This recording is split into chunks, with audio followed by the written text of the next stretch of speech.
നമസ്കാരം. Super നോട്ട്സിന്റെ 5 AM ക്ലബിലേക്ക് എല്ലാവർക്കും സ്വാഗതം.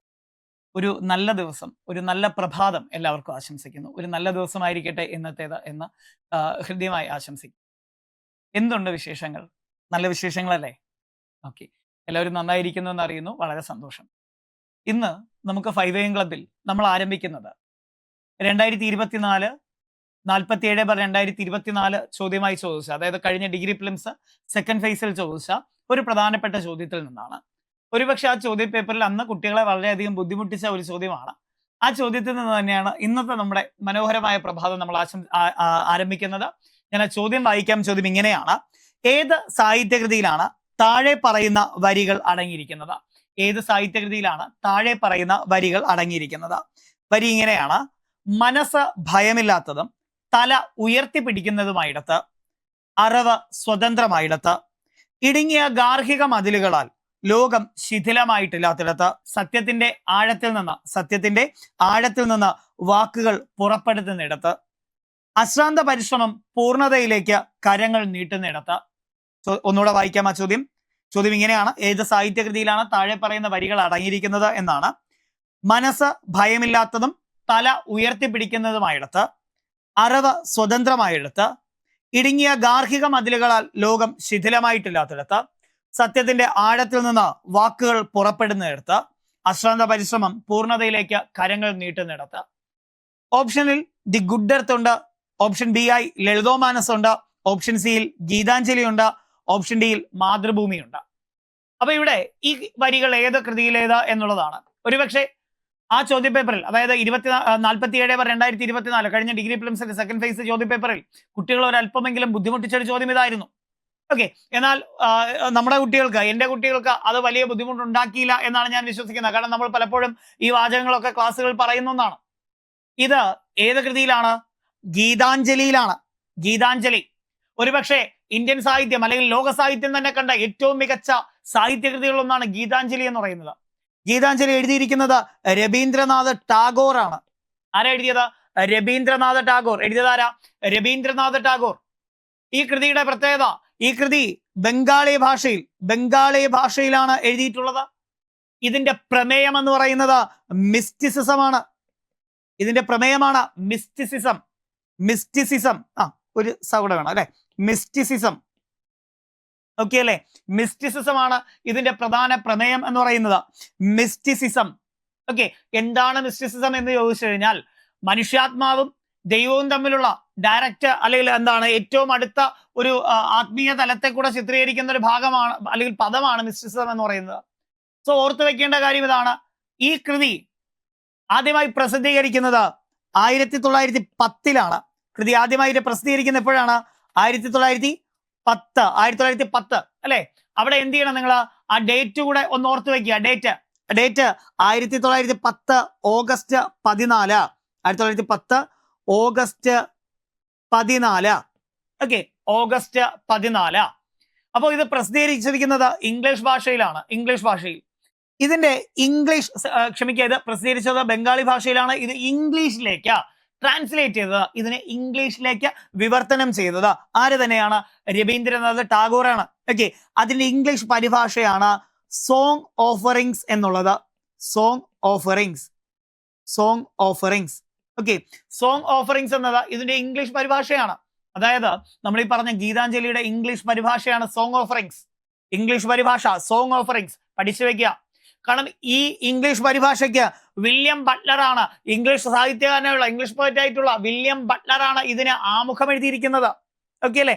ഇതിന്റെ ഇംഗ്ലീഷ് പതിപ്പിന് ആമുഖം എഴുതിയിരിക്കുന്നത് ഇംഗ്ലീഷ് സാഹിത്യകാരനുള്ള വില്യം ബട്ട്ലർ. ഓക്കെ. സോ എന്റെ പോയിന്റിലേക്ക് ഞാൻ തിരിച്ചു വരുന്നു. മക്കളെ ശ്രദ്ധിക്കുക. ഈ ഭാഗത്ത് അല്ലെങ്കിൽ ഈ കവിതയ്ക്ക്, ഈ കൃതിക്ക്, ഗീതാഞ്ജലിക്ക് 1913 എന്ത് ലഭിക്കുന്നുണ്ട്? നൊബേൽ സമ്മാനം ലഭിക്കുന്നു. സാഹിത്യത്തിനുള്ള നൊബേൽ സമ്മാനം നേടിയ ആദ്യ ഭാരതീയൻ, സാഹിത്യത്തിനുള്ള നൊബേൽ സമ്മാനം നേടിയ ആദ്യ ഏഷ്യക്കാരൻ എന്നൊക്കെ ചോദിച്ചു കഴിഞ്ഞാൽ ആരാണ്? ടാഗോറാണ്. മക്കളെ പഠിച്ചെടുക്കാൻ പറ്റില്ലടാ. ശ്രദ്ധിച്ചേ. 1910 പ്രസിദ്ധീകരിച്ച ഈ കൃതി 1913 എന്ത് ലഭിക്കുന്നുണ്ട്? എന്ത് നേടുന്നുണ്ട്? നൊബേൽ സമ്മാനം നേടുന്നുണ്ട്. ഇതിന്റെ ഇംഗ്ലീഷ് പരിഭാഷ തയ്യാറാക്കിയത് ആര് തന്നെയാണ്? രവീന്ദ്രനാഥ് ടാഗോർ തന്നെയാണ്. ഇതിന്റെ ഇംഗ്ലീഷ് പരിഭാഷ തയ്യാറാക്കിയിരിക്കുന്നത്. ആ പരിഭാഷയുടെ പേരാണ് സോങ് ഓഫറിങ്സ്. സോങ് ഓഫറിങ്സ് എന്നത്. ഓക്കെ, ഇനി ഇതിന്റെ എന്താണ് പ്ലോട്ട് എന്താണ്? മിസ്റ്റിസിസം ആണ്. അവിടെ മിസ്റ്റിസിസം എന്ന വേർഡ് ഞാൻ പറയുന്ന സമയത്ത് ഒരു കുഞ്ഞു കാര്യം കൂടെ ഓർമ്മിപ്പിക്കാൻ ആഗ്രഹിക്കുകയാണ്. മിസ്റ്റിക് കവി, മലയാളത്തിന്റെ മിസ്റ്റിക് കവി എന്നറിയപ്പെടുന്ന ആരാ? മിസ്റ്റിക് കവി, മലയാളത്തിന്റെ മിസ്റ്റിക് കവി എന്നറിയപ്പെടുന്ന ആരാണ്?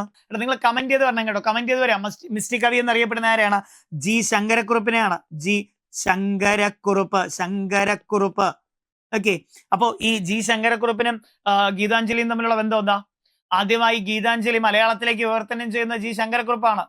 ആദ്യമായി മലയാളത്തിലേക്ക് ഗീതാഞ്ജലി അതേ പേരിൽ തന്നെ, ജി ശങ്കരക്കുറുപ്പ് അതേ പേരിൽ തന്നെ ഗീതാഞ്ജലി വിവർത്തനം ചെയ്തിട്ടുണ്ട്. ഗീതാഞ്ജലി വിവർത്തനം ചെയ്തു. എന്നാൽ കേരള ടാഗോർ എന്നറിയപ്പെടുന്ന ആരാ? കേരള ടാഗോർ, കേരള ടാഗോർ എന്നറിയപ്പെടുന്നത്, കേരള ടാഗോർ, കേരള ടാഗോർ എന്നറിയപ്പെടുന്നത് വള്ളത്തോളാണ്. കേരള ടാഗോർ എന്നറിയപ്പെടുന്നത് വള്ളത്തോൾ നാരായണ മേനോനാണ്. വള്ളത്തോളും എന്ത് ചെയ്തിട്ടുണ്ട്? ഈ പറയുന്ന ഗീതാഞ്ജലി വിവർത്തനം ചെയ്തിട്ടുണ്ട്. ഓക്കെ, അപ്പൊ ഓർത്തു വയ്ക്കുക, മിസ്റ്റിക് കവി എന്നറിയപ്പെടുന്നത് ജി ശങ്കരക്കുറുപ്പാണ്. കേരള ടാഗോർ എന്നറിയപ്പെടുന്നത് വള്ളത്തോളുമാണ്. എങ്കിൽ രവീന്ദ്രനാഥ ടാഗോറിനെ ദിവ്യ കോകിലം എന്ന് വിശേഷിപ്പിച്ചത് ആരാണ്? ദിവ്യ കോകിലം എന്ന് വിശേഷിപ്പിച്ചത്, ദിവ്യ കോകിലം എന്ന് വിശേഷിപ്പിച്ചത് രവീന്ദ്രനാഥ ടാഗോറിനെ ദിവ്യ കോകിലം എന്ന് വിശേഷിപ്പിച്ചത് ആശാനാണ്, അല്ലെ? കുമാരനാശാൻ. അതായത് കുമാരനാശാൻ എഴുതിയൊരു കവിതയുണ്ട് ദിവ്യകോകിലം എന്ന. ആ ദിവ്യകോകിലം എന്ന കവിതയ്ക്കകത്ത് കുമാരനാശാൻ പറയുന്നത് ആരെക്കുറിച്ചാണ്? ടാഗോറിനെ കുറിച്ചാണ്. കാരണം ടാഗോറും ശ്രീനാരായണ ഗുരുവും തമ്മിൽ കണ്ടുമുട്ടുന്ന സമയത്ത് അവരുടെ ഇടയിൽ ട്രാൻസ്ലേറ്റർ അല്ലെങ്കിൽ മീഡിയേറ്റർ ആയിട്ടുണ്ടായിരുന്ന ആരാണ്? ഈ പറയുന്ന ആശാനാണ്. അപ്പൊ അതുകൊണ്ട് ആശാൻ അദ്ദേഹത്തെ പരിചയമുണ്ട്. അതുകൊണ്ട് തന്നെ ആശാൻ ആ പരിചയത്തിന് മേലെ അല്ലെങ്കിൽ അതിൽ നിന്ന് മനസ്സിലാക്കിയ ടാഗോറിനെ കുറിച്ചുള്ള കാര്യങ്ങൾ വെച്ചുകൊണ്ട് അദ്ദേഹത്തോടുള്ള ആരാധനയാൽ അദ്ദേഹം പറഞ്ഞിരിക്കുകയാണ് ദിവ്യകോകിലം എന്ന്. ആരെ? ടാഗോറിനെ. മക്കളെ, അങ്ങനെയാണെങ്കിൽ ഒരു കാര്യം കൂടെ നമുക്കറിയണം. ഈ പറയുന്ന കുമാരനാശാനെ ദിവ്യകോകിലം എന്ന് വിശേഷിപ്പിച്ചത് ആരാണ്? കുമാരനാശാനെ ദിവ്യകോകിലം എന്ന് വിശേഷിപ്പിക്കുന്നത് എം ലീലാവതി ടീച്ചറാണ്. ലീലാവതി. ഓക്കെ, എം ലീലാവതി ടീച്ചറാണ്, അല്ലെ? കുമാരനാശാനെ ദിവ്യകോകിലം എന്ന് വിശേഷിപ്പിക്കുന്ന ആരാണ്? അത് എന്താണ്? ലീലാവതി ടീച്ചറാണ്. മക്കളെ, അങ്ങനെയാണെങ്കിൽ കേരളത്തിന്റെ പൂങ്കുയിൽ ആരാ? കമന്റ് ചെയ്യാൻ മറക്കില്ലല്ലോ. കേരളത്തിന്റെ പൂങ്കുയിൽ. ഓക്കെ, കേരളത്തിന്റെ പൂങ്കുയിൽ കമന്റ് ചെയ്തോണേ. കേരളത്തിന്റെ പൂങ്കുയിൽ. ഓക്കെ, മക്കളെ നോക്കി. അപ്പൊ ഇവിടെ എന്റെ ഭാഗത്തേക്ക് ഞാൻ തിരിച്ചു വരുന്നു. ഇവിടെ ഈ ഒരു കാവ്യഭാഗം വരുന്നത് ഏത് കൃതിയിലാണ്? അത് ഗീതാഞ്ജലിയിലാണ്. ഈ ഒരു ഭാഗം വരുന്ന ഏതിലാണ്? ഗീതാഞ്ജലിയിലാണ്. ഗീതാഞ്ജലി എഴുതിയിരിക്കുന്നത് ടാഗോറാണ്. സെറ്റ് അല്ലേ? പക്ഷെ ഇവിടെ ഞാൻ അതിന്റെ ഓപ്ഷൻ എയിലേക്ക് വരികയാണ്. ഓപ്ഷൻ എ എന്ന് പറയുന്നത് ദി ഗുഡ് എർത്ത് ആണ്. മക്കളെ, ഈ കാണുന്നത് ദി ഗുഡ് എർത്ത് എന്ന ബുക്കാണ്. നിങ്ങൾക്ക് സൈഡിൽ കാണാം എന്ന് ഞാൻ വിശ്വസിക്കുന്നു, അല്ലെ? കാണാമല്ലോ. Okay, the good earth. ഇതാണ് the good earth. Good earth എഴുതിയത് പേൾ എസ് ബക്കാണ്. Pearl S Buck. Okay, Pearl S ബക്കിൻ്റെതാണ് ഈ പറയുന്ന ഗുഡ് എർത്ത് എന്നത്. പേളസ് ബക്കിൻ്റെതാണ് ഗുഡ് എർത്ത് എന്ന കൃതി. പേളസ് ബക്ക് ആരാണേ? Okay, Pearl S Buck. Okay അല്ലേ? Pearl S Buck. അത് എന്താണ്? അത് ക്ലിയർ ചെയ്യാൻ നോക്കുമ്പോഴേക്കും അത് തലകുത്തനെയാകുകയാണ്, അല്ലെ? ശരി, ഓക്കെ. പേളസ് ബക്കിൻ്റെതാണേ, പേളസ് ബക്ക്. ഓക്കെ, അതിരിക്കട്ടെ. ഓക്കെ, പേളസ് ബക്കിൻ്റെതാണ് ഈ കാണുന്ന കൃതി എന്ന് പറയുന്നത്. ഓക്കെ, അതായത് ഗുഡ് എർത്ത് എന്ന് പറയുന്നത് മക്കളെ നമ്മുടെ എന്താണ് ഒന്നാം ലോക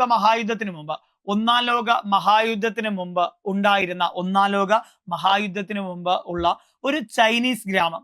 ആ ചൈനീസ് ഗ്രാമത്തിലെ ഒരു കുടുംബത്തിന്റെ ജീവിത കഥയാണ്, അല്ലെങ്കിൽ ഒരു കുടുംബത്തിന്റെ കഥയാണ് ഈ കൃതിക്കകത്ത് പറയുന്നത്. ഓക്കെ അല്ലെ? ഒന്നാം ലോക മഹായുദ്ധത്തിന് മുമ്പ് ഉണ്ടായിരുന്ന ഒരു കുടുംബത്തിന്റെ, ഒരു ചൈനയിലെ ഒരു കുഞ്ഞു ഗ്രാമം, ആ കുഞ്ഞു ഗ്രാമത്തിലെ ഒരു കുടുംബത്തിന്റെ കഥയാണ് ഇതിനകത്ത് പറയുന്നത്. ഓക്കെ, അവരുടെ ജീവിതവും അവരുടെ കുഞ്ഞു കുഞ്ഞു കാര്യങ്ങളും ഒക്കെ പറഞ്ഞു പോകുന്ന അതിമനോഹരമായ ഒരു കൃതി. ഒരുപക്ഷെ ലോക സാഹിത്യത്തെ തന്നെ പിടിച്ചുകുലുക്കിയ ഏറ്റവും മനോഹരമായ കൃതികളിലൊന്ന് എന്ന് നമുക്കതിന് വിശേഷിപ്പിക്കാം. സോ പേളസ് ബക്കാണ് എന്തെഴുതിയത്? ദി ഗുഡ് എർത്ത് എഴുതിയത്. The good earth. ഓക്കെ, അപ്പോൾ എന്തല്ല ദി ഗുഡ് എർത്ത് അവിടെ നമ്മൾ പഠിക്കുന്നു. അത് കാരണം പേളസ് ബക്കാണ് എഴുതിയത്. ഇങ്ങനെ ഒരു പ്ലോട്ട് അതിൻ്റെ അകത്തുണ്ട്, അല്ലെ? ഒന്നാം ലോക മഹായുദ്ധത്തിന് മുമ്പുള്ള ചൈനീസ് കുടുംബത്തെ കുറിച്ച് അതിൻ്റെ അകത്ത് പറയുന്നു എന്ന് പറയുന്ന സമയത്ത് അത് വളരെ പ്രധാനവുമാണ്. ഓക്കെ, ഇനി അടുത്ത വരുന്നത് ലളിതോമാനസാണ്. മക്കളെ, ലളിതോമാനസ് എഴുതിയിരിക്കുന്നത് ലളിതോമാനസാണ് എങ്കിൽ ലളിതോമാനസ് എഴുതിയിട്ടുള്ളത് ബങ്കിം ചന്ദ്ര ചാറ്റർജിയാണ്. ബങ്കിം ചന്ദ്ര ചാറ്റർജി. ഓക്കെ, ബങ്കിം ചന്ദ്ര ചാറ്റർജിയാണ് എന്ത് എഴുതിയത്? ഈ പറയുന്ന ലളിതോമാനസ് എഴുതിയത്. മക്കളെ, നമ്മൾ ഓപ്ഷൻസ് പോലും പഠിച്ചു വേണം പോകാൻ. ഓപ്ഷൻസിൽ പോലും എന്താണോ പറയുന്നത് അതുപോലും ക്ലിയർ ചെയ്ത് വേണം പോകാൻ. ഓക്കെ അല്ലെ? ഞാൻ പറയുന്നത് നിങ്ങൾക്ക് മനസ്സിലാകുന്നുണ്ട് എന്ന് വിശ്വസിക്കുന്നു. ക്ലിയർ ആണ് എന്ന് പ്രതീക്ഷിക്കുന്നു. മുമ്പോട്ട് പോകുന്നു. എങ്കിൽ എന്റെ അടുത്ത ചോദ്യം ഇതാണ്. വരയരങ്ങിനെ കുറിച്ച് താഴെ പറയുന്നവയിൽ ഏതാണ് ശരി? ചോദ്യം വന്നിരിക്കുന്നത് 128/2022 വരയരങ്ങ. ഒരുപക്ഷെ നമുക്ക് വലിയ അല്ലെങ്കിൽ എന്താണ് കൂടുതൽ കുട്ടികൾക്കും വലിയ പിടുത്തമില്ലാത്ത ഒരു ഭാഗമായിരിക്കണം വരയരങ്ങ്. കാരണം ഞാൻ കഴിഞ്ഞ ദിവസങ്ങളിൽ പല ക്ലാസ്സുകളിലും ഈ ഭാഗം പഠിപ്പിക്കുന്ന സമയത്ത്, വരയരങ്ങിനെ കുറിച്ച് പഠിപ്പിക്കുന്ന സമയത്ത് സത്യത്തിൽ ഈ ചോദ്യത്തെക്കുറിച്ച് ആരും കേട്ടിട്ടില്ല എന്നതാണ് ഏറ്റവും പ്രധാനപ്പെട്ട ഒരു പോയിന്റ് എന്ന് പറയുന്നത്. ആരും ഈ ചോദ്യത്തെക്കുറിച്ച് അധികം കേട്ടിട്ടില്ല, അല്ലെങ്കിൽ അധികം മനസ്സിലാക്കിയിട്ടില്ല എന്നുള്ളതാണ്. ഓക്കെ, അധികം കേട്ടിട്ടില്ല. ഓക്കെ, അപ്പൊ നമ്മൾ എന്ത് പഠിക്കുന്നുണ്ട്? വരയരങ്ങിനെ കുറിച്ച്. വരയരങ്ങിനെ കുറിച്ചുള്ള ഒന്നാമത്തെ സ്റ്റേറ്റ്മെന്റ് ഇതാണ്: വരയരങ്ങ് കേരളത്തിൽ നിന്നുള്ള ഒരു തനത് കലാരൂപമാണ്. ഇവിടെ തനത് കലാരൂപം എന്നാണ് രേഖപ്പെടുത്തിയിട്ടുള്ളത്, അല്ലെ? തനത് കല എന്ന് പറയുമ്പോൾ കേരളത്തിന്റെ തനത് കല എന്ന് പറയുന്നത് ഏതാണ്? അത് കഥകളിയാണ്. കേരളത്തിന്റെ തനത് കല, അല്ലെ? കേരളത്തിന്റെ തനത് കല എന്ന് പറയുന്നത് കഥകളിയാണ്. തനത് നൃത്തരൂപം മോഹിനിയാട്ടം, അല്ലെ? എന്നാൽ തനത് കല എന്ന് പറയുന്ന സമയത്ത് കേരളത്തിന്റെ തനത് കല കഥകളിയാണ്. എന്നാൽ ഈ മറ്റ് കലാരൂപങ്ങളെ തനത് എന്ന് പറയില്ല എന്നല്ല കേട്ടോ. അതായത് കേരളത്തിലുള്ള അല്ലെങ്കിൽ കേരളത്തിൽ രൂപം കൊണ്ട കലാരൂപങ്ങളൊക്കെ തന്നെ നമ്മൾ തനതായ ശൈലിയിൽ രൂപം കൊണ്ടവയെല്ലാം തനത് കലകളെന്ന് വിശേഷിപ്പിക്കാറുണ്ട്. അതുകൊണ്ട് ആ ക്വസ്റ്റ്യൻ കൺഫ്യൂഷൻ ഉണ്ടാവരുത്. വരയരങ്ങ് കേരളത്തിൽ നിന്നുള്ള ഒരു തനത് കലാരൂപമാണ്. ഓക്കെ, രണ്ടാമത്തേത്, ഈ കാർട്ടൂൺ സ്റ്റേജ് ഷോ ഹൈസ്പീഡ് ഡ്രോയിങ്ങിനൊപ്പം കവിത, ഉപകഥകൾ, സോഷ്യോ പൊളിറ്റിക്കൽ ആക്ഷേപഹാസ്യം എന്നിവയുടെ സംയോജനമാണ്. ഓക്കെ, ആ സ്റ്റേറ്റ്മെന്റ് ഒന്നുകൂടെ ഞാൻ വായിക്കുകയാണ്. ഈ കാർട്ടൂൺ സ്റ്റേജ് ഷോ ഹൈസ്പീഡ് ഡ്രോയിങ്ങിനൊപ്പം കവിത, ഉപകഥകൾ, സോഷ്യോ പൊളിറ്റിക്കൽ ആക്ഷേപഹാസ്യം എന്നിവയുടെ സംയോജനമാണ് എന്നാണ് ആ സ്റ്റേറ്റ്മെന്റ്. അടുത്ത സ്റ്റേറ്റ്മെന്റ് നോക്കാം. മൂന്നാമത്തെ സ്റ്റേറ്റ്മെന്റ്, എസ് ജിതേഷ് ഈ കലാവിഭാഗം ആരംഭിക്കുകയും വികസിപ്പിക്കുകയും ചെയ്തിട്ടുണ്ട്. ഈ കലാവിഭാഗം ആരംഭിക്കുകയും വികസിപ്പിക്കുകയും ചെയ്തിട്ടുണ്ട് എന്നതാണ് ഓപ്ഷൻ. ഓക്കെ, ഒന്നാമത്തെ ഇതിൽ എ ഓപ്ഷൻ വരുന്നത് ഒന്ന് മാത്രം ശരി എന്നാണ്. ഓപ്ഷൻ കാണാമല്ലോ, അല്ലെ? ഒന്ന് എ ഓപ്ഷൻ, അല്ലെ? എ ഒന്ന് മാത്രം ശരി, ബി ഒന്നും രണ്ടും ശരി, സി രണ്ടും മൂന്നും ശരി, ഡി മുകളിൽ പറഞ്ഞതെല്ലാം ശരി എന്നാണ്, അല്ലെ? എന്താണ് വരയരങ്ങ്? ഈ വരയരങ്ങ് എന്ന് പറയുന്നത് ഞാൻ ഈ സത്യത്തിൽ വരയരങ്ങിനെ കുറിച്ച് പറയുമ്പോൾ ഏറ്റവും രസകരമായ ഒരു കാര്യം, വരയരങ്ങിനെ കുറിച്ചുള്ള പ്രധാന പോയിന്റുകളെല്ലാം ഓൾറെഡി നമ്മുടെ സ്റ്റേറ്റ്മെന്റ് ആയിട്ട് തന്നിട്ടുണ്ട്. കാരണം ഈ മുകളിൽ പറഞ്ഞിരിക്കുന്ന സ്റ്റേറ്റ്മെന്റുകളെല്ലാം ശരിയാണ്. ഓക്കെ, ആദ്യത്തേത്, വരയരങ്ങ് കേരളത്തിൽ നിന്നുള്ള അല്ലെങ്കിൽ കേരളത്തിൽ രൂപം കൊണ്ട ഒരു തനത് കലാരൂപം തന്നെയാണ്. തനത് കാർട്ടൂൺ കലാരൂപമെന്നോ അല്ലെങ്കിൽ വരകൾ കൊണ്ട് തീർക്കുന്ന മനോഹരമായ കലയെന്നോ ഒക്കെ നമുക്ക് അതിനെ വിശേഷിപ്പിക്കാം. ഓക്കെ, ഇത് ഒരു കാർട്ടൂൺ സ്റ്റേജ് ഷോ ആണ്. ഒരു കാർട്ടൂൺ സ്റ്റേജ് ഷോ ഹൈസ്പീഡ് ഡ്രോയിങ്ങിനൊപ്പം കവിതകൾ, ഉപകഥകൾ, സോഷ്യോ പൊളിറ്റിക്കൽ ആക്ഷേപഹാസ്യം എന്നിവയുടെ ഒക്കെ സംയോജനമാണ്. ഇനി ഇത് ആരാ വികസിപ്പിച്ചതും രൂപം കൊടുത്തതും? എസ് ജിതേഷ് ആണ്. ഇതാണ് എസ് ജിതേഷ്. നമ്മൾ പലപ്പോഴും ഇദ്ദേഹത്തെ കണ്ടിട്ടുണ്ട്, പല വീഡിയോകളിലും അല്ലെങ്കിൽ മറ്റ് പല മാധ്യമങ്ങളിലൂടെയും നമ്മൾ ഇദ്ദേഹത്തെ പരിചയപ്പെട്ടിട്ടുണ്ട്. ഈ കാണുന്നത് എസ് ജിതേഷ്, ഇതാണ് എസ് ജിതേഷ്. ഓക്കെ, ഇദ്ദേഹമാണ് ഈ പറയുന്ന കലാരൂപം വികസിപ്പിച്ചെടുത്തത്. ഈ കലാരൂപം രൂപം കൊടുത്തതും വികസിപ്പിച്ചതും ഒക്കെ ഇദ്ദേഹമാണ്. ഒരുപക്ഷെ ഈ കലാരൂപത്തിനകത്ത് നമ്മൾ ഏറ്റവും ആദരിക്കുന്ന ഒരു കലാകാരനും ഇദ്ദേഹം തന്നെയാണ്. ഇദ്ദേഹത്തെ നമ്മൾ കാണുന്നത് ഇദ്ദേഹം തന്റെ രണ്ട് കൈകൾ കൊണ്ടും എന്ത് ചെയ്യുന്നുണ്ട്? ഈ കാർട്ടൂണുകൾ, കാരിക്കേച്ചറുകളൊക്കെ വരയ്ക്കുന്നുണ്ട്. അതോടൊപ്പം അദ്ദേഹം സംസാരിക്കുന്നുണ്ട്, കവിതകൾ ചൊല്ലുന്നുണ്ട്, മറ്റ് കഥകൾ പറയുന്നുണ്ട്, മറ്റ് സാമൂഹ്യമായ കാര്യങ്ങളെ കുറിച്ച് സംസാരിക്കുന്നുണ്ട്. ഓക്കെ, അപ്പൊ ഇതാണ് വരയരങ്ങ് എന്ന കലാരൂപം. ക്ലിയർ അല്ലേ? സംഭവം കിട്ടിയില്ലേ മക്കളെ? പോയിന്റുകൾ ഒന്നുകൂടെ ഓർത്തു വയ്ക്കാം. വരയരങ്ങ് കേരളത്തിൽ നിന്നുള്ള ഒരു തനത് കലാരൂപമാണ്. കേരളത്തിൽ രൂപം കൊണ്ടൊരു തനത് കലാരൂപമാണ്.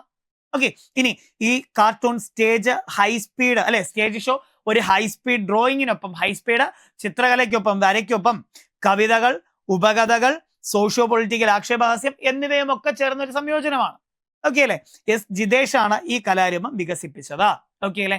ചിത്രകല ഈ ചിത്രകലയെ കുറിച്ച് പറയുന്ന സമയത്ത് ഒരു കാര്യം ഓർമ്മിപ്പിക്കുകയാണ്. ചിത്രകലകളും കാർട്ടൂണും ഒക്കെ, ശില്പകലകൾ, ചിത്രകല, കാർട്ടൂൺ ഇവയൊക്കെ തന്നെ പ്രധാനമായി വരുന്നത് കേരള ലളിതകലാ അക്കാദമിയുടെ കീഴിലാണ്. കേരള ലളിതകലാ അക്കാദമി, കേരള ലളിതകലാ അക്കാദമി അല്ലെ? നമ്മൾ പറയുമ്പോൾ എങ്ങനെയാണ് കേരള ലളിതകലാ അക്കാദമി പറയാതെ പോകുന്നത്? അതുകൊണ്ട് ജസ്റ്റ് ഒന്ന് പറഞ്ഞു തന്നേ ഉള്ളൂ. കേരള ലളിതകലാ അക്കാദമി ഇത് സ്ഥിതി ചെയ്യുന്നത് തൃശ്ശൂർ ജില്ലയിലെ ചെമ്പുക്കാവിലാണ്.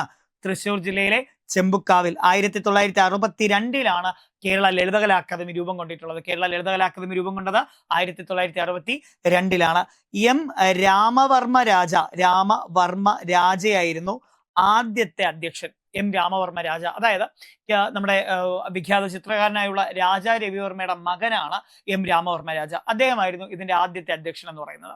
ഇനി ഓർത്തു വെക്കേണ്ട ഒരു കാര്യം, ഇവരുടെ നിലവിലെ അധ്യക്ഷൻ എന്ന് പറയുന്നത് മുരളി ചീരോത്താണ്. ചീരോത്ത്. മുരളി ചീരോത്ത്. മക്കൾ അവിടെ ഒരു കാര്യം കൂടെ ഓർത്തു വെക്കുക. ഈ നിലവിൽ കേരള ലളിതകലാ അക്കാദമിയുടെ മാസിക എന്ന് പറയുന്ന കേരള ലളിതകലാ അക്കാദമിയുടെ മാസികയാണ് ചിത്രവാർത്ത. ചിത്രവാർത്ത. ഓക്കെ അല്ലെ? കേരള ലളിതകലാ അക്കാദമിയുടെ മാസിക ഏതാണ്? ചിത്രവാർത്തയാണ്. ലളിതകലാ അക്കാദമിയുടെ മാസികയാണ് ചിത്രവാർത്ത. ഓക്കെ അല്ലെ? അപ്പോൾ ഈ നമ്മൾ വരയരങ്ങിനെ കുറിച്ച് പഠിച്ചു, ജിതേഷിനെ കുറിച്ച് മനസ്സിലാക്കി, കേരള ലളിതകലാ അക്കാദമിയെ കുറിച്ച് മനസ്സിലാക്കി അല്ലെ? അപ്പൊ ഈ കാര്യങ്ങളൊക്കെ തന്നെ നിങ്ങളുടെ ശ്രദ്ധയിലേക്ക് കൊണ്ടുവരുന്നു. ഒരു ചോദ്യം കൂടെ ഞാൻ ഇന്ന് പരിചയപ്പെടുത്തുന്നു. ചോദ്യം ഇതാണ്: കൂടിയാട്ടം ശാസ്ത്രീയമായി എഴുതിയ ആധികാരിക ഗ്രന്ഥം ഏതാണ് എന്നുള്ളതാണ്. കൂടിയാട്ടം ശാസ്ത്രീയമായി എഴുതിയ ആധികാരിക ഗ്രന്ഥം ഏതാണ്? കൂടിയാട്ടം ശാസ്ത്രീയമായി എഴുതിയ ആധികാരിക ഗ്രന്ഥം. ഇതും ഈ അടുത്ത് കഴിഞ്ഞ നമ്മുടെ പ്രിലിംസ് സമയത്ത് തന്നെ ചോദിച്ചൊരു ചോദ്യമായിരുന്നു. ചോദ്യം ശ്രദ്ധിക്കുക. കൂടിയാട്ടം ശാസ്ത്രീയമായി എഴുതിയ ആധികാരിക ഗ്രന്ഥം ഏതാണ്? ഓക്കെ അല്ലെ? ഇതും ഞാൻ നമ്മുടെ ക്വസ്റ്റ്യൻ പേപ്പറിനകത്ത് ഞാൻ കട്ട് ചെയ്തെടുത്തൊരു ചോദ്യമാണ്. ഓക്കെ മക്കളെ, ഓപ്ഷൻ നോക്കിയാൽ ഓപ്ഷൻ എയിൽ ഹസ്തലക്ഷണ ദീപികയുണ്ട്, ഓപ്ഷൻ ബിയിൽ നാട്യശാസ്ത്രമുണ്ട്, ഓപ്ഷൻ സിയിൽ നാട്യ കൽപ്പദ്രുമമുണ്ട്, ഓപ്ഷൻ ഡിയിൽ തപതി സംവരണമുണ്ട്. ഓക്കെ, നമുക്കറിയാം കൂടിയാട്ടം ശാസ്ത്രീയമായി എഴുതിയിരിക്കുന്ന ആധികാരിക ഗ്രന്ഥം നാട്യകൽപ്പദ്രുമമാണ്. നാട്യകൽപ്പദ്രുമം. ഓക്കെ, കലകളുടെ മുത്തശ്ശി എന്നറിയപ്പെടുന്ന കലാരൂപമാണ് കൂടിയാട്ടം. കലകളുടെ മുത്തശ്ശി എന്നറിയപ്പെടുന്ന കലാരൂപമാണ് കൂടിയാട്ടം. അഭിനയകലയ്ക്ക് നൃത്തകലയേക്കാൾ പ്രാധാന്യമുള്ളതുകൊണ്ട്, നൃത്തത്തെക്കാൾ അഭിനയത്തിന് പ്രാധാന്യമുള്ളതുകൊണ്ട് ഇതിനെ അഭിനയത്തിന്റെ അമ്മ എന്നാണ് വിളിക്കുക. അഭിനയത്തിന്റെ അമ്മ എന്ന് വിളിക്കുന്നു. അഭിനയത്തിന്റെ അമ്മ. ഇന്ന് പ്രചാരത്തിലുള്ളതിൽ ഏറ്റവും പഴക്കം ചെന്ന പ്രാചീന സംസ്കൃത നാടകരൂപം എന്നൊക്കെ ചോദിച്ചു കഴിഞ്ഞാലും കൂടിയാട്ടമാണ്. ഏറ്റവും പഴക്കം ചെന്ന പ്രാചീന സംസ്കൃത നാടകരൂപം, അതാണേത്? ഈ പറയുന്ന കൂടിയാട്ടം അല്ലെ? കൂടിയാട്ടത്തിന്റെ കുലപതി അമ്മന്നൂരാണ്. അമ്മന്നൂർ അല്ലെ? അമ്മന്നൂർ മാധവ ചാക്യാർ. ഓക്കെ അല്ലെ? ഓർത്തു വയ്ക്കുമെന്ന് വിശ്വസിക്കുന്നു. അമ്മന്നൂർ മാധവ ചാക്യാർ. മക്കൾ അവിടെ ഒരു കാര്യം കൂടെ ഓർത്തു വയ്ക്കുക. ഈ പറയുന്ന കൂടിയാട്ടം അവതരിപ്പിക്കപ്പെടുന്നത് ക്ഷേത്രങ്ങളിൽ കൂത്തമ്പലം എന്ന അരങ്ങിലാണ്. ഓക്കെ, ഇനി കൂടിയാട്ടം അവതരിപ്പിക്കുന്ന പുരുഷ കഥാപാത്രമായ ചാക്യാരും സ്ത്രീ കഥാപാത്രമായ നങ്ങ്യാരും ചേർന്നിട്ടാണ് എന്ത് ചെയ്യുന്നത്? ഇത് അവതരിപ്പിക്കുന്നത്. ഈ പറയുന്ന കൂടിയാട്ടം എന്ന കലാരൂപത്തിനകത്ത്, അല്ലെങ്കിൽ ആ കൂടിയാട്ടം എന്ന് പറയുന്ന കലയ്ക്കകത്ത് ഒരു വാദ്യോപകരണം നമ്മൾ പ്രധാനമായി ഉപയോഗിക്കാറുണ്ട് അല്ലെ? ഒരു പ്രധാന വാദ്യോപകരണം ഉപയോഗിക്കുന്നുണ്ട്. ആ വാദ്യോപകരണമാണ് മിഴാവ് എന്നത്. മിഴാവ് ഏത് കലാരൂപത്തിന്റെ പ്രധാന വാദ്യോപകരണമാണ് എന്ന് ചോദിച്ചു കഴിഞ്ഞാൽ കൂടിയാട്ടത്തിൻ്റെതാണ്. മക്കളെ ഓർത്തു വെക്കുക, കൂടിയാട്ടത്തിന്റെ വാദ്യോപകരണമാണ് മിഴാവ്. ഒരു കുഞ്ഞു പോയിന്റ് ഒന്ന് പറഞ്ഞോട്ടെ. ഞാൻ നേരത്തെ നിങ്ങളോട് ഒരു കാര്യം ചോദിച്ചിരുന്നില്ലേ, കേരളത്തിന്റെ പൂങ്കുയിൽ എന്നറിയപ്പെടുന്ന ആര് എന്നുള്ളത്? അത് വള്ളത്തോളാണ്. നിങ്ങൾ താഴെ കമന്റ് ചെയ്ത് കാണും എന്ന് ഞാൻ കമന്റ് ചെയ്തിട്ടുണ്ട് എന്ന് എനിക്ക് അറിയാം. ഓക്കെ മക്കളെ, നോക്കി വെക്കുക, കേരളത്തിന്റെ പൂങ്കുയിൽ ആരാണ്? അത് വള്ളത്തോളാണ് കേട്ടോ. ശരി, സന്തോഷം. മുമ്പോട്ട് പോകുന്നു. അപ്പൊ മിഴാവാണ് വാദ്യോപകരണം. മക്കളെ, ചാക്യാര് കൂത്ത് പറയുകയും നങ്ങ്യാര് കൂത്ത് അവതരിപ്പിക്കുകയും ചെയ്യുന്നു, അല്ലെങ്കിൽ കൂത്ത് അവതരിപ്പിക്കുന്നത് ചാക്യാരും നങ്ങ്യാരും ചേർന്നാണ്. എന്നാൽ മിഴാവ് കൊട്ടുന്നത് നമ്പ്യാരാണ്. നമ്പ്യാർ മിഴാവ് കൊട്ടുന്നു. മക്കളെ കേട്ടിട്ടുണ്ടാകും അല്ലെ? നമ്മൾ പണ്ട് ഈ ചാക്യാർ കൂത്തിനകത്ത് നമ്മുടെ കുഞ്ചൻ നമ്പ്യാര് മിഴാവ് കൊട്ടിക്കൊണ്ടിരുന്നപ്പോൾ ഉറങ്ങിപ്പോയ കഥ നമ്മൾ പഠിച്ചിട്ടില്ലേ? അതുകൊണ്ട് തന്നെ ഓർത്തു വെക്കുക, നമ്പ്യാർക്കാണ് മിഴാവ് കൊട്ടുന്നതിന്റെ ജോലി. നമ്പ്യാര് മിഴാവ് കൊട്ടുന്നു, ചാക്യാര് കൂത്താടുന്നു അല്ലെ? കൂത്ത് പറയുന്നു. ഓക്കെ, അപ്പൊ അത് ഓർത്തു വെച്ചിരിക്കുക. ഇനി ഓർത്തു വെക്കേണ്ട ഒരു കാര്യം കൂടെ ഉള്ളതാ, ഈ പറയുന്ന ഏറ്റവും പ്രധാനപ്പെട്ട ഒരു കൃതിയാണ്, അല്ലെങ്കിൽ കൂടിയാട്ടത്തെ കുറിച്ചുള്ള ശാസ്ത്രീയമായ രേഖകളാണ്, ശാസ്ത്രീയമായ ഭാഗങ്ങളാണ് ഈ പറയുന്ന നാട്യകൽപ്പദ്രുമത്തിനകത്ത് വരുന്നത്. നാട്യകൽപ്പദ്രുമം. ഈ നാട്യകൽപ്പദ്രുമം എഴുതിയിരിക്കുന്നത് ഗുരു മാണി മാധവ ചാക്യാരാണ്. ആരാണ്? ഗുരു മാണി മാധവ ചാക്യാർ.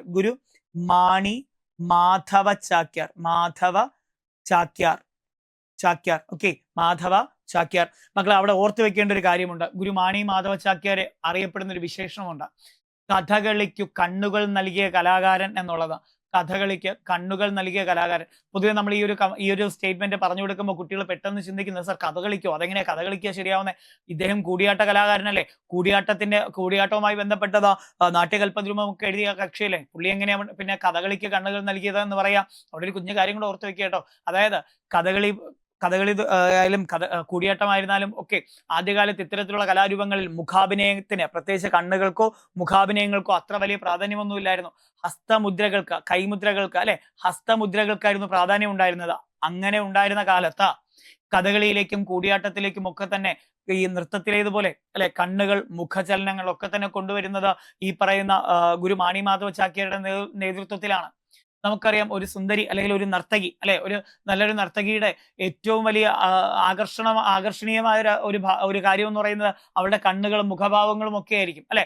ആ ഭാവങ്ങൾ, ആ കണ്ണുകളുടെ ചലനമൊക്കെ തന്നെ ആ ഒരു നൃത്തരൂപത്തിന് എത്രമാത്രം ഭംഗി തരുന്നുണ്ടോ അപ്രകാരം അത്രമേൽ ഭംഗി തന്നെയാണ് ഇവർ ഈ പറയുന്ന കഥകളിക്കകത്തും കൂടിയാട്ടത്തിനകത്തും മുഖത്തിന്റെയും അല്ലെങ്കിൽ മുഖചലനങ്ങളും മുഖത്തിന്റെ ഭാവവും കണ്ണുകളുടെ ചലനവും ഒക്കെ കൊണ്ടുവരുന്ന സമയത്ത് വന്നത്. അതുകൊണ്ടാണ് കഥകളിക്ക് കണ്ണുകൾ നൽകിയ കലാകാരൻ എന്ന് ആരെ വിശേഷിപ്പിക്കുന്നത്? ഗുരുമാണി മാധവ ചാക്യാരെ വിശേഷിപ്പിക്കുന്നത്. ക്ലിയർ അല്ലേ? പറഞ്ഞ കാര്യം മനസ്സിലായി എന്ന് വിശ്വസിച്ചോട്ടെ മക്കളെ. അപ്പൊ ഒന്നുകൂടെ ഓർമ്മിപ്പിക്കുന്നു, കഥകളിക്ക് കണ്ണുകൾ നൽകിയ കലാകാരൻ എന്നറിയപ്പെടുന്ന ആരാണ്? അത് ഗുരുമാണി മാധവ ചാക്യാരാണ്. ഓക്കെ അല്ലെ? അപ്പോ നാട്യകൽപദ്രുമം എഴുതിയതാര് എന്നും കിട്ടി? ഗുരുമാണി മാധവ ചാക്യാർ എന്നും കിട്ടി. നമ്മൾ കൂടിയാട്ടത്തെ കുറിച്ചുള്ള കുറച്ച് കാര്യങ്ങൾ നമ്മൾ പറഞ്ഞു. ഇവിടെ ഓപ്ഷൻ എയിൽ ഹസ്തലക്ഷണ ദീപിക കിടപ്പുണ്ട്. ഹസ്തലക്ഷണ ദീപിക നാട്യശാസ്ത്രവും തപതി സംവരണമൊക്കെ നിങ്ങൾക്ക് അറിയുന്നത് തന്നെയാണ്. ഹസ്തലക്ഷണ ദീപിക കൂടെ ഒന്ന് ജസ്റ്റ് പറഞ്ഞു പോകട്ടെ. ഹസ്തലക്ഷണ ദീപിക എഴുതിയിരിക്കുന്നത് കടത്തനാട്ട് ഉദയവർമ്മ തമ്പുരാനാണ്. ഹസ്തലക്ഷണ ദീപിക കടത്തനാട്ട് ഉദയവർമ്മ തമ്പുരാൻ. ഉദയവർമ്മ തമ്പുരാൻ. ഓക്കെ, കടത്തനാട്ട് ഉദയവർമ്മ തമ്പുരാനാണ് എന്ത് എഴുതിയിട്ടുള്ളത്? ഈ പറയുന്ന ഹസ്തലക്ഷണ ദീപിക എഴുതിയിട്ടുള്ളത്. കഥകളിയുടെ കൈമുദ്രകളെ കുറിച്ച് അല്ലെങ്കിൽ കഥകളിയുടെ കൈമുദ്രകളെ കുറിച്ച് പ്രതിപാദിക്കുന്ന ഗ്രന്ഥമാണ് ഈ പറയുന്ന ഹസ്തലക്ഷണ ദീപിക എന്ന് പറയുന്നത്. ഓക്കെ, കഥകളിയുടെ കൈമുദ്രകളെ കുറിച്ച് പ്രതിപാദിക്കുന്ന ഗ്രന്ഥമാണ് ഈ പറയുന്ന ഹസ്തലക്ഷണ ദീപിക. സെറ്റല്ലേ? ഹസ്തലക്ഷണ ദീപിക. കഥകളിക്ക് 24 ഹസ്തലക്ഷണങ്ങളുണ്ട്, 24 കൈമുദ്രകളുണ്ട്. ഹസ്തലക്ഷണങ്ങളുണ്ട്, 24 കൈമുദ്രകളുണ്ട്. ഓക്കെ അല്ലെ? ആ 24 മുദ്രകളെയും കുറിച്ചാണ് എന്തിൽ പ്രതിപാദിക്കുന്നത്? ഈ പറയുന്ന ഹസ്തലക്ഷണ ദീപികയിൽ പ്രതിപാദിക്കുന്നത്. ഓർത്തിരിക്കാൻ പറ്റില്ലേ മക്കളെ? സിമ്പിൾ ആയിട്ടുള്ള പരിപാടിയല്ലേ? ഒരു നൈസ് ചോദ്യമല്ലേ? ഓക്കെ, അങ്ങനെയാണെങ്കിൽ കഥകളിയെ കുറിച്ച് ഒരു കുഞ്ഞു കാര്യം കൂടെ പറഞ്ഞ് നമുക്ക് മുമ്പോട്ട് പോകണം. നമുക്ക് ഓർത്തു വെക്കുക, കഥകളി അല്ലെ കലകളുടെ രാജാവ് എന്നറിയപ്പെടുന്ന കലാരൂപമാണ് കഥകളി എന്ന് പറയുന്നത്. നമ്മളിവിടെ കലകളുടെ മുത്തശ്ശി എന്ന് ആരെ വിളിച്ചു? കൂടിയാട്ടത്തെ വിശേഷിപ്പിച്ചു. കാരണം ഇന്ന് കാണുന്ന ഒട്ടുമിക്ക കലാരൂപങ്ങളും രൂപം കൊണ്ടിട്ടുള്ളത് ഈ കൂടിയാട്ടത്തെ ബേസ് ചെയ്തിട്ടാണ്, അല്ലെങ്കിൽ കൂടിയാട്ടത്തിൽ നിന്നാണ്. എന്തിനേറെ പറയണം, ഇപ്പൊ നമ്മൾ പറഞ്ഞ കഥകളി പോലും ഒരു പരിധിവരെ സ്വാധീനിച്ചിട്ടുള്ളത്, കഥകളിയെ പോലും ഒരു പരിധിവരെ സ്വാധീനിച്ചിട്ടുള്ളതും കഥകളിയിൽ പോലും ഒരു പരിധിവരെ അംശങ്ങൾ സ്വീകരിച്ചിട്ടുള്ളതും ഈ പറയുന്ന കൂടിയാട്ടത്തിൽ നിന്നാണ്. അതുകൊണ്ടാണ് കൂടിയാട്ടത്തെ കലകളുടെ മുത്തശ്ശി എന്ന് വിളിച്ചത്. എന്നാൽ കഥകളിയാകട്ടെ കലകളുടെ രാജാവാണേ. കഥകളി കലകളുടെ രാജാവ. രാജാക്കന്മാരുടെ കല എന്ന് ചോദിച്ചു കഴിഞ്ഞാലും കഥകളിയാണ്. സമഗ്ര നൃത്തം എന്നും ടോട്ടൽ തിയേറ്റർ സമഗ്ര നൃത്തം എന്നും അതുപോലെ തന്നെ നൃത്ത നാട്യം എന്നും വിശേഷണമുണ്ട് എന്തിന്? കഥകളിക്ക്. ഓക്കെ അല്ലെ? കഥകളി അവിടെ ഓർത്തു വെക്കുക. കലാമണ്ഡലം പത്മനാഭൻ നായർ, കലാമണ്ഡലം രാമൻകുട്ടി നായർ, ഇനി അതേപോലെ തന്നെ കലാമണ്ഡലം ഗോപി ആശാൻ, ഗുരു ചേമഞ്ചേരി കുഞ്ഞിരാമൻ നായർ, കലാമണ്ഡലം ഗോപി. അന്തരിച്ച ചവറ പാറുക്കുട്ടിയമ്മ. അത് വളരെ ഇമ്പോർട്ടന്റ് ആയിട്ടുള്ള പേരാണ്, ചവറ പാറുക്കുട്ടിയമ്മ. ഇവരൊക്കെ തന്നെ പ്രശസ്ത കഥകളി ആചാര്യരാണ്, അല്ലെങ്കിൽ കഥകളിയുമായി ബന്ധപ്പെട്ട പ്രധാനമായും PSC ചോദിക്കുന്ന കുറച്ച് പേരുകളാണ്. ഈ പേരുകളും നമ്മൾ ഈ ഭാഗത്തോടൊപ്പം ഒന്ന് ചേർത്ത് വെച്ച് പഠിക്കുന്നു. ഓക്കെ അല്ലെ? ഇനി നാട്യശാസ്ത്രത്തെ കുറിച്ചുള്ളൊന്ന് പറഞ്ഞു വരാം. നാട്യശാസ്ത്രം എഴുതിയതാരാണ്? നമ്മുടെ ഇന്ത്യൻ അവതരണ കലയുടെ പിതാവ് കൂടിയായിട്ടുള്ള ഭരതനാണ്. ഓക്കെ അല്ലെ? ഭരതമുനി ഇന്ത്യൻ അഭിനയകലയുടെ കൂടെ പിതാവായുള്ള ആരാണ്? നമ്മുടെ ഭരതനാണ് എന്ത് എഴുതിയിട്ടുള്ളത്? നാട്യശാസ്ത്രം എഴുതിയിട്ടുള്ളത്. ഓക്കെ അല്ലെ? കാരണം അദ്ദേഹം തയ്യാറാക്കിയിട്ടുള്ള നാട്യശാസ്ത്രത്തിലെ രീതികളും ചടങ്ങുകളും ചിട്ടകളും ഒക്കെ വെച്ചാണ് ഇന്നും എല്ലാ കലാരൂപങ്ങളും ഇന്ത്യക്കകത്ത് പ്രവർത്തിക്കുന്നത്. എന്തിനേറെ പറയണം, ഇന്ത്യയിലെ ക്ലാസിക്കൽ നൃത്തരൂപങ്ങളിലെ ഏകദേശം 9 ക്ലാസിക്കൽ നൃത്തരൂപമുണ്ട് ഇപ്പോൾ. ഓക്കെ, കഥകളി, മോഹിനിയാട്ടം, അതുപോലെ തന്നെ കുച്ചിപ്പൊടി, ഭരതനാട്യം, കഥക്, മണിപ്പൂരി, ഒഡീസി, സാത്രിയ, ഛൗ ഏറ്റവും പുതുതായിട്ട് ആഡ് ചെയ്ത നൃത്തരൂപമാണ്. അപ്പൊ ഇവയെല്ലാം തന്നെ ക്ലാസിക്കൽ പദവിയിലേക്ക് ഉയർത്തപ്പെടുന്നതിന് അല്ലെങ്കിൽ ക്ലാസിക്കൽ എന്ന പദവിയിലേക്ക് കണക്കാക്കുന്നതിന് പ്രധാനപ്പെട്ട ഒരു ക്രൈറ്റീരിയയാണ് ഈ പറയുന്ന ഭരതന്റെ നാട്യശാസ്ത്രം. ഭരതന്റെ നാട്യശാസ്ത്രത്തിൽ രേഖപ്പെടുത്തിയിരിക്കുന്ന നിയമങ്ങൾക്കനുസൃതമായി പ്രവർത്തിക്കുന്ന കലാരൂപങ്ങൾക്ക് മാത്രമേ എന്തു കൊടുക്കൂ? ഇന്ത്യയിൽ ഭാരത സർക്കാർ ക്ലാസിക്കൽ പദവി കൊടുക്കത്തുള്ളൂ. അപ്പൊ അതുകൊണ്ട് തന്നെ ഈ പറയുന്ന നാട്യശാസ്ത്രം എന്ന ഗ്രന്ഥത്തിന് വലിയൊരു റോളുണ്ട്. ഇന്ത്യൻ അവതരണ കലയുടെ പിതാവെന്നാണ് അദ്ദേഹത്തെ അറിയപ്പെടുക. ആരെ അറിയപ്പെടുന്നത്? ഭരതനെ അറിയപ്പെടുന്നത്. ഓക്കെ അല്ലെ? നമ്മൾ വളരെ കുറച്ച് സമയം കൊണ്ട് കുറച്ചേറെ കാര്യങ്ങൾ നോക്കി, കുറച്ചേറെ കാര്യങ്ങൾ നമ്മൾ പഠിച്ചു. ഓക്കെ അല്ലെ? ഓരോ പോയിന്റും വൃത്തിയായി പഠിച്ചു വെക്കുക. അപ്പോൾ തപതി സംവരണം അല്ലെ? തപതി സംവരണം എഴുതിയതാരാ? ഒന്ന് കമന്റ് ചെയ്തേക്കണേ. തപസ്യ സംവരണം എഴുതിയത് ആരാണെന്ന് ഒന്ന് കമന്റ് ചെയ്തേക്കണേ. ഓക്കെ അല്ലേ? അപ്പോൾ ഇത്രയും കാര്യങ്ങൾ നിങ്ങൾ പഠിച്ചു വെച്ചോണം. ഇത്രയും കാര്യങ്ങൾ ഒന്ന് പഠിച്ചു വെച്ചോണം. എന്നാൽ നിങ്ങൾക്ക് ഒരു ചോദ്യം കൂടെ, ഞാൻ 1-2 ചോദ്യങ്ങൾ നിങ്ങൾക്ക് ഓൾറെഡി തന്നു അല്ലേ? എന്നാൽ ഒരു പ്രീവിയസ് ചോദ്യം കൂടെ ചോദിച്ച് ഞാൻ എൻ്റെ ക്ലാസ് വൈൻഡപ്പ് ചെയ്യാണ്. ചോദ്യം ഇങ്ങനെയാണ്: ജ്ഞാനപ്പാനയുടെ രചയിതാവ് ആരാണ്?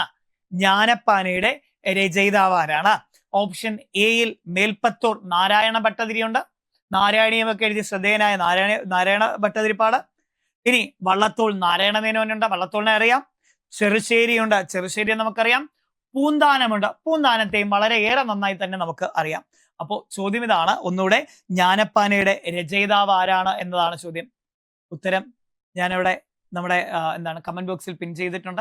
നിങ്ങളും എന്ത് ചെയ്യുക, ഉത്തരം കമന്റ് ബോക്സിലേക്ക് എന്നെ നിക്ഷേപിക്കുക. നിങ്ങളുടെ കമന്റുകൾ കൊണ്ട്, നിങ്ങളുടെ ഉത്തരങ്ങൾ കൊണ്ട് കമന്റ് ബോക്സ് കൂമ്പാരമാകട്ടെ. ഒരു നല്ല പ്രഭാതം ആശംസിച്ചുകൊണ്ട് ഞാൻ ക്ലാസ് വൈൻഡപ്പ് ചെയ്യാണ്. എല്ലാവർക്കും ഒരു നല്ല ദിവസം ആശംസിക്കുന്നു. നല്ല ദിവസങ്ങളായിരിക്കട്ടെ. ഒരുപാട് കാര്യങ്ങൾ പഠിക്കാനും ഒരുപാട് നല്ല നല്ല കാര്യങ്ങൾ ചെയ്യാനും പറ്റട്ടെ. ഒരു കുഞ്ഞു കാര്യം കൂടെ പറഞ്ഞ് ഞാൻ വൈൻഡപ്പ് ചെയ്യാണ്. മക്കളെ, നമുക്ക് നമ്മുടെ ചില സിറ്റുവേഷൻസ്, നമുക്ക് നമ്മുടെ പല കാര്യങ്ങളും അറിയാം അല്ലെ? ഒരു കുഞ്ഞു കാര്യം പറയാതെ വൈൻഡപ്പ് ചെയ്യാൻ നിർവാഹമില്ല. അതുകൊണ്ടാണ് മക്കളെ എപ്പോഴും ഓർക്കുക, ഒരു യുദ്ധവും ആർക്കും ഒരു നേട്ടവും ഉണ്ടാക്കി തന്നിട്ടില്ല. ഓക്കെ, യുദ്ധമില്ലാത്ത, ഒരു പ്രശ്നങ്ങളുമില്ലാത്ത, സന്തോഷപൂർണമായ അല്ലെ, ഏറ്റവും സന്തോഷപൂർണമായ, സമാധാനപൂർണമായ ഒരു അന്തരീക്ഷം എല്ലാ ജനതയ്ക്കും ഉണ്ടാകട്ടെ, ലോക ജനതയ്ക്കും ഉണ്ടാകട്ടെ. എല്ലാ നന്മകളും എല്ലാവർക്കും വരട്ടെ എന്ന് ആശംസിച്ചുകൊണ്ട് ഞാൻ എൻ്റെ ക്ലാസ് വൈൻഡപ്പ് ചെയ്യുന്നു. ഒരു ശുഭദിനമായിരിക്കട്ടെ. Thank you.